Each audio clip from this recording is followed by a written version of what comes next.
নরসিংদী জেলার মধ্যে কিন্তু শিবপুর এলাকার মধ্যে কিন্তু এখনো কিন্তু অনেক মাটির ঘর আছে। এই যে দেখেন, এটা মাটির ঘর না, এটা কিন্তু 2 তালা। আমরা তো ইট সিমেন্ট দিয়ে কিন্তু 2 তালা করি না, এটা কিন্তু মাটি দিয়ে 2 তালা করছে। এই যে মাটি দিয়ে 2 তালা করা হয়েছে। এই যে একদম মাটির ঘর। এই যে উপরে 2 তালা, এই যে উপরে ইয়া আছে, জানালা আছে। মাটির ঘরগুলা কিন্তু আসলে অনেক ঠান্ডা থাকে। এসি টেসি এগুলো লাগে না, শুধু ফ্যান হইলে চলে মাটির ঘরের মধ্যে। নেক্সট জানালা আছে, এই যে উপরেও জানালা আছে। আমরা এইদিকে আজকে আসলাম ঘোরার জন্য, দেখার জন্য, দেখ ভালো লাগতেছে। সবকিছু আছে এদিক, প্রাকৃতিক দৃশ্য বলতে বোঝায় শুধু এইগুলোই। আর এই যে এলাকার ভিতরে কিন্তু কাঁঠাল গাছের অভাব নাই, সব গাছের মধ্যে কিন্তু এই যে কাঁঠাল আসছে। আর কাঁঠাল এরা এদিকের মানুষ কিন্তু এই যে কাঁঠালের মধ্যে একটু টাচ করলে বুঝতে পারে যে আসলে কাঁঠাল পাইকা গেছে। এই যে কাঁঠাল গাছ, সব দিক দিয়ে কাঁঠাল গাছ আছে। এই যে এটা কাঁঠাল গাছ, এই যে এটা হচ্ছে গিয়ে লটকো গাছ। এখন তো ওই যে আম জাম কাঁঠালের এগুলা সিজন, তো লিচুর সিজন আগে চলে গেছে, নয়তো লিচু দেখাইতে পারতাম। এই যে এটা কিন্তু আবার গাছ, এই যে কিনা, এই যে এটা হচ্ছে গিয়ে জলপাই গাছ। হ্যাঁ, জলপাই গাছ। এই যে এটা কিন্তু আম এবং কি কাঁঠাল বাগান, জলপাই গাছ, জলপাই বাগান, মানে তিনটা একসাথে। কি আসলে কি এই এলাকার মধ্যে যে ঠান্ডা পরিবেশ এবং কি সব জায়গার মধ্যে গরম লাগলো, এই এলাকার মধ্যে কিন্তু তেমন গরম লাগে না। অন্য এলাকার চেয়ে কিন্তু এই এলাকার মধ্যে গরম ঠান্ডাটা একটু বেশি লাগে। ফ্যান এগুলো লাগে না, ফ্যান লাগে কিন্তু মানে অন্য এলাকার মধ্যে এত লাগে না। এই যে দেখো কি সুন্দর বাস।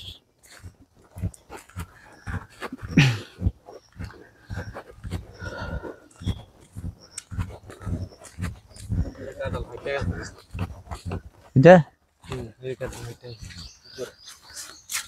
ওই যে উপরে একটা কাঁঠাল ফাইটা গেছে। এই যে ওই যে কাঁঠাল, হ্যাঁ জুম করে দেখাইতেছে, কাঁঠালটা ফাইটা গেছে। এই যে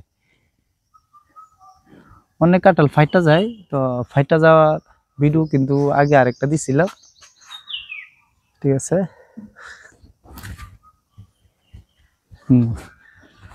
আচ্ছা, আর আসলে এই এলাকার এরকম পরিবেশ দেখে কিন্তু ওই যে গাব গাছ, ওইটা গাব গাছ না, এলাকার এরকম পরিবেশ দেখে তো অনেক মানুষ ভাববো কি যে মানে সাপ গোল এগুলা মানে প্রচুর আছে। আসলে মানে সাপ গোল তেমন নাই, আগে আসছিল অনেক বেশি, কিন্তু এখন কমই সাপ গোল এগুলো। তো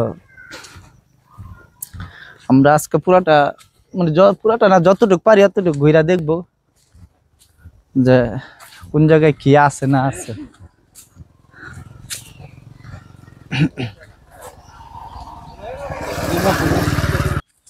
আচ্ছা, এখন আমরা এই যে আরেকটা জায়গায় যাইতেছি। জায়গাটা আমরা কিন্তু এখন পাহাড়ে, মোটামুটি পাহাড়ের উপরে আসছিলাম, কি এই যে আসতেছি নেচে নামতেছি, ঠিক আছে।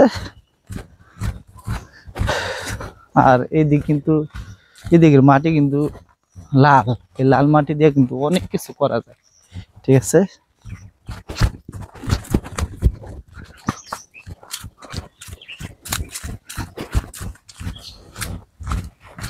এবারে অনেক গাছ আছে, অনেক গাছের মধ্যে ফল আইছে না, কারণ ওই যে খরাটা বেশি গেছিল, মানে রোদ্রের তাপ বেশি গেছিল, বৃষ্টি হয়েছিল না, সেই জন্য কিন্তু এই যে অনেক গাছের মধ্যে ফল ফুটাইছে। যে এটা কিন্তু লিচু গাছ, এটার মধ্যে কিন্তু অনেক লিচু আসছিল, কিন্তু লিচুর সিজন কিন্তু এখন আর নাই, লিচুর সিজন শেষ হয়ে গেছে, তো সেজন্য এক সিজনের সময় এগুলা ধরে। আর বেশিরভাগ এইসব এলাকার মধ্যে যে গাছ লাগাক না কেন, সব গাছের মধ্যে কিন্তু ফল ফুল প্রচুর আসে ইনশাল্লাহ। মনে করি যদি এই এলাকার মধ্যে এগুলা যদি ভালো করে না আসতো, ফল ফুল না আসতো, তাহলে কিন্তু আমরা ভালো করে খাইতে পারতাম না। কি ও এই যে এটা খাদ দিলাম, এইখানে কিন্তু মাছ আছে, মানে বৃষ্টির পানি আসলে কিন্তু এখানে কিছু মাছ জন্মায়, বা এদিক ওদিক থেকে মাছ ছুটে আসে।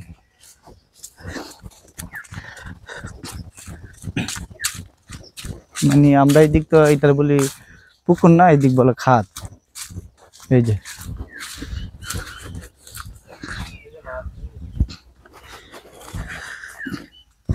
হ্যাঁ, ওই যে বলছিলাম না যে মাছ আছে, বৃষ্টির পানিতে মাছ আছে এইদিকে আসলে। আমরা এইদিকে কিন্তু মাছ পাওয়া যায় না, এই যে দেখেন এই যে ছোট ছোট মাছ, এই যে অনেক মাছের বাচ্চা পোনা, ঠিক আছে।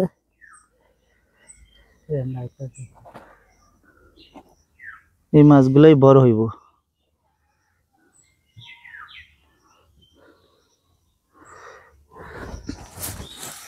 যাক, মানে এই এলাকার মধ্যে ঘুরলে অবশ্যই জানি ভালো লাগবে দেখতে।